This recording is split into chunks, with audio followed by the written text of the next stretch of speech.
Hero আলমের সাথে অনুপ্রেরণার কথাটা শুনে অনেকেই ভিমরি খাবে। অনেকে ভাববে হিরো আলমের সাথে আমারও মাথাটা গেছে বোধহয়। কিন্তু একটু গভীরভাবে চিন্তা করলে হিরো আলম সত্যিই আমাদের অনুপ্রেরণা। কারণ সে তথাকথিত শিক্ষিত সমাজের চোখ রাঙানি উপেক্ষা করে শুধু সোশ্যাল মিডিয়াতে নয়, জায়গা করে নিয়েছে বাংলাদেশ ও ভারতের বহু মানুষের হৃদয়ে।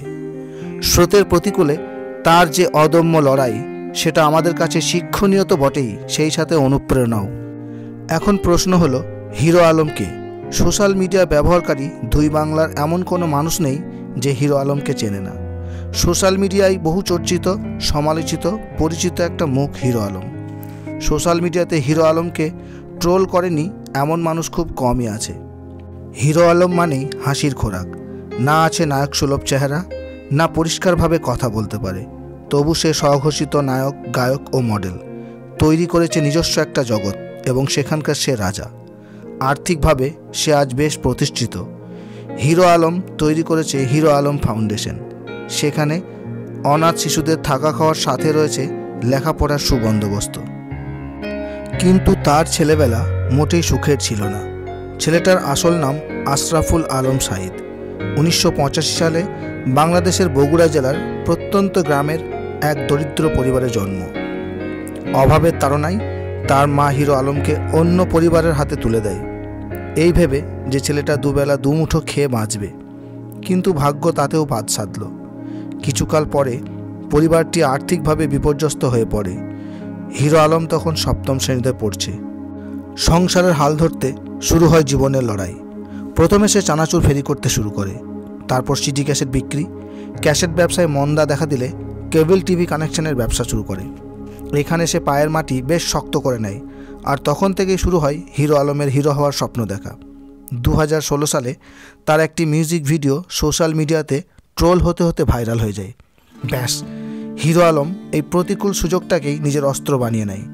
একের পর এক ভিডিও আপলোড করতে থাকে, আর সেখান থেকে সে প্রচুর অর্থ উপার্জন করে অল্প দিনের মধ্যেই কোটিপতি হয়ে যায়। এখন প্রশ্ন হলো, হিরো আলমের থেকে শিক্ষণীয় কী আছে? আছে, অনেক কিছুই আছে। প্রথমত, বেশ কিছু শিক্ষিত মানুষ রয়েছে যারা একটা চাকরি না পেলেই বেকার তকমা লাগিয়ে পরিবারের বোঝা হয়ে দিন কাটায়। কিন্তু হিরো আলম পরিস্থিতি বুঝে লড়াইয়ের ময়দানে নেমে পড়েছে। না, আমি সবাইকে চানাচুর বেচতে বলছি না। যে যার নিজের মতো সামর্থ্য অনুযায়ী কিছু একটা তো শুরু করো। 0 থেকে 1-এ পৌঁছানোর চেষ্টা করো, দেখবে 1 থেকে 100-তে পৌঁছানোর রাস্তা খুঁজে পেয়ে যাবে। দ্বিতীয়ত, আমরা স্রোতের অনুকূলেই সাঁতার কাটতে ভয় পাই। হিরো আলম স্রোতের প্রতিকূলে সাঁতার কাটার সাহস রাখে। চেহারা খারাপ হলে আমরা হীনমন্যতায় ভুগি, আবার ভালো চেহারা নিয়েও অনেকেই আত্মবিশ্বাসের অভাব বোধ করি। হিরো আলমকে দেখে তাদের শেখা উচিত। সে স্বঘোষিত নায়ক, গায়ক, মডেল, যার কোনোটারই যোগ্য সে হয়তো নয়। অদম্য জেদ আর প্রচেষ্টা দিয়ে সে পর্দার হিরো হিসাবে কতটা সফল হয়েছে জানি না, তবে বাংলাদেশের বহু মানুষের হৃদয়ে সে হিরো হিসাবে জায়গা করে নিয়েছে।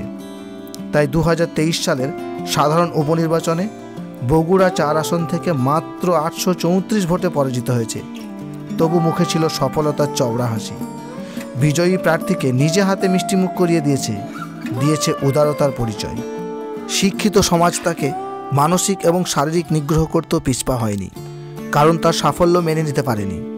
মানুষের কটাক্ষ, উপহাস, সমালোচনা উপেক্ষা করেই আশরাফুল আলম আজ সত্যিকারের হিরো আলম। তার উক্তি, বিখ্যাত হতে আসিনি, শুধু দৃষ্টিভঙ্গি বদলাতে চেয়েছি। তথাকথিত শিক্ষিত সমাজের চোখে চোখ রেখে সে ভুলটাকে ধরিয়ে দিয়েছে। স্বপ্নের ফেরিওয়ালা হিরো আলমের এই অদম্য লড়াইকে জানাই হাজারো সেলাম।